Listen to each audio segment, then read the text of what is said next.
Society seems to be crumbling all around us, and one has to start to wonder. These are the symptoms of a larger problem, and one of the symptoms that come to mind as I was reading John Taylor Gatto, this is the book, if any of y'all want to read it, it's fantastic and really explains some of the problems we have in our public education system. And whenever I was reading this and talking about the horrible things that we are forcing these kids to experience, I was suddenly just thrown into thinking, what kind of perception do these kids have? And I guess it started these sort of things as I was in my early 20s, really, and I'm about to turn 50. And what I'm saying is that after public school and that indoctrination camp is what it is,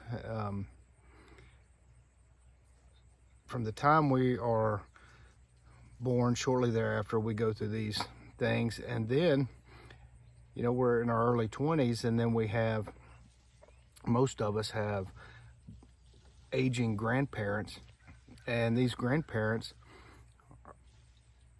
are mostly put into camps. I mean, they are nursing homes. Some of them are nicer than others. Assisting living is fine if that's what the person wants to do. But a lot of times people don't have choices.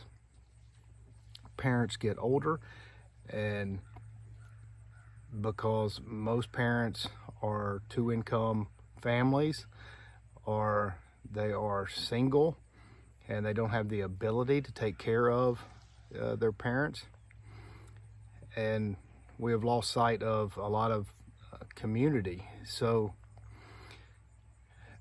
thinking about how this has become much more commonplace, it's much more rare now to see elderly people in the homes as they age with their family members.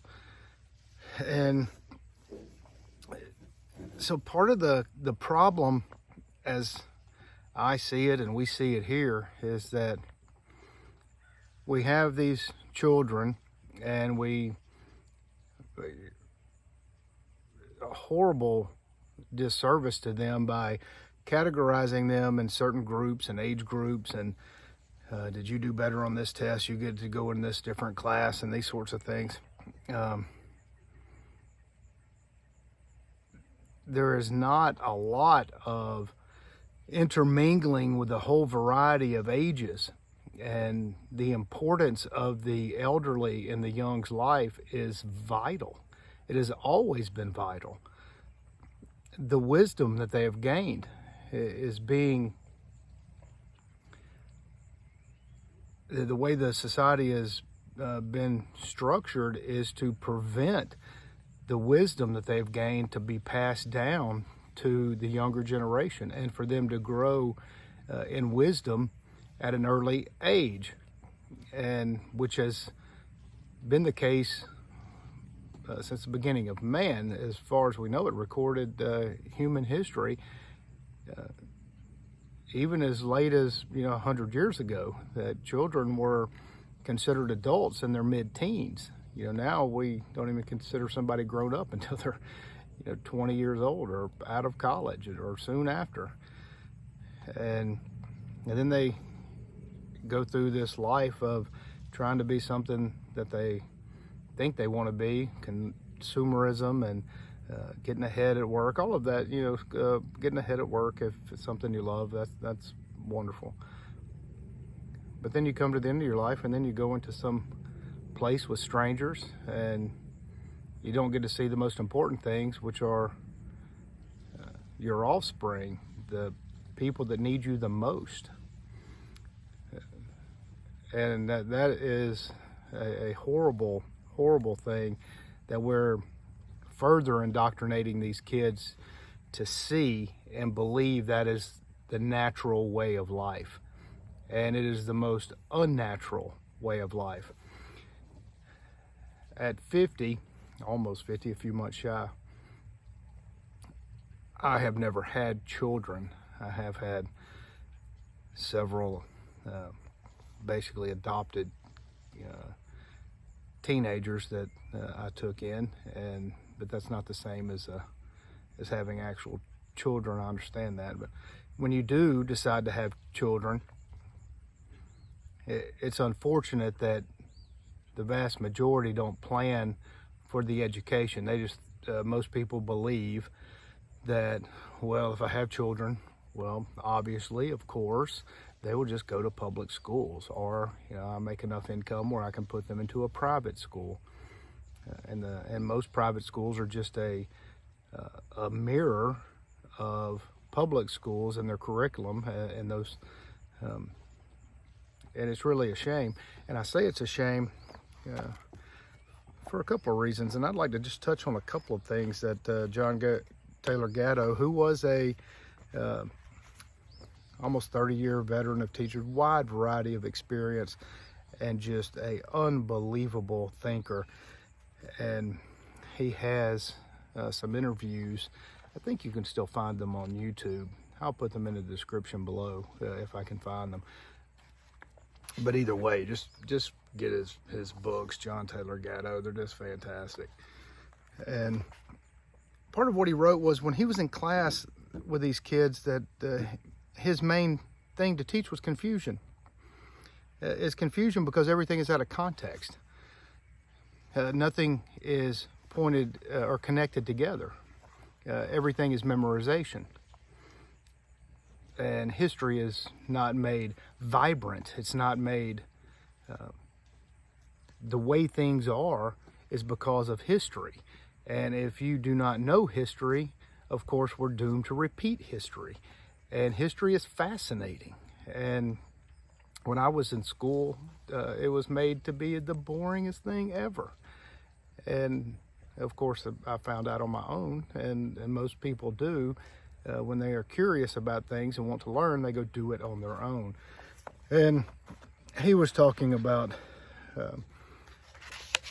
this confusion, and he goes on just the class positions and how how we segregate kids. They don't get to mix with others. Everything's on a regimen. It's a lot of indifference. The children have a very superficial relationship with the teachers, because typically there's anywhere from 20 to 40 kids in a class. Class lasts approximately an hour. Then that is over. As soon as the bell rings, they're conditioned to hurry up and obey, hurry up and run to the other station. Everything is quick and temporary, and there's no finalization. That's not how kids or anyone learns. When you're engrossed in a subject, you learn about it, and you continue to learn about it until you have exhausted that for the day. And that's not the way the minds of humans work. And so anyway, he goes on. It's I would really hope that a lot of you delve into that. But what we're doing is conditioning these kids to consider older people disposable. And in the short amount of time that most children spend with their grandparents or elderly people in general is so limited. It's almost like a quick class. Maybe you go to dinner on occasion. Maybe there's some birthdays. Maybe you get together for the holidays. Every so often you go over and visit grandma and grandpa. And the visits are quick and superficial, typically. And I'm not saying that's, but generally in the United States, that is how it has become. And then as they get older, well, you just put them in a nursing home, and whenever you get around to it, you can pop in and see them, if they're close by even. And that is one of the main ailments of society right now. Not all of them. We have a lot of ailments, but that's a big one that we don't hear people discuss at all. The importance of the wisdom, to know the mistakes of our elders, to know the successes of our elders, to know their wisdom, to let that sink in so we can be better and learn from them. And most young people are denied that experience, denied that learning ability.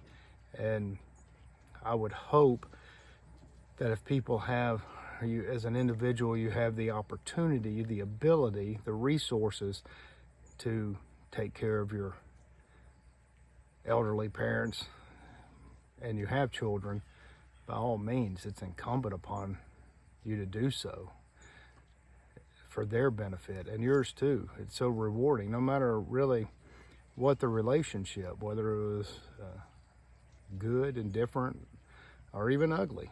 You never know. There's a lot of healing that can go on in that process. And it's not that way for everybody. I understand that some, and of course, there are cases where the elderly need, nurses, and I mean, there's a lot of different variables.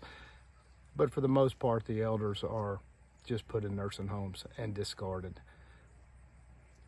And in our minds, we like to kid ourselves that, oh, they're not discarded. They're well taken care of. They're good. They're in a nice nursing home. But they're spending the last days of their life without the people that they love the most, and not able to see them on a regular basis. And that is most unfortunate for everybody concerned. Just something to think about today while we're out here in the farm with the sun beasting down on my eyes. I appreciate you guys joining us. Please visit us. We are everywhere, from BitChute, Rumble, Odyssey, YouTube, and of course, mysticsoftexas.com. Thanks for joining us.